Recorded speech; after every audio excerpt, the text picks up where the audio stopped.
Go to the Automation tab, click Variables, and the Add icon.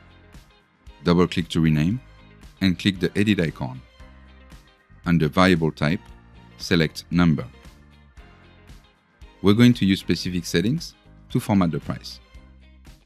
Side note, we've already created two character styles, one for the $sign and another for cents. Click Prefix and enter a $sign.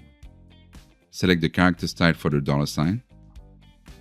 Then click Number Formatting. Select two decimal places, the character style created for cents, no decimal separator, and a comma as a thousandths separator.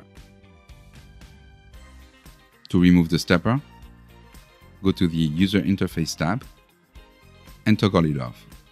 Now, select your price, hover over the price variable, click the More Options icon, and insert. To test your number variable, go to Run Mode and enter a price.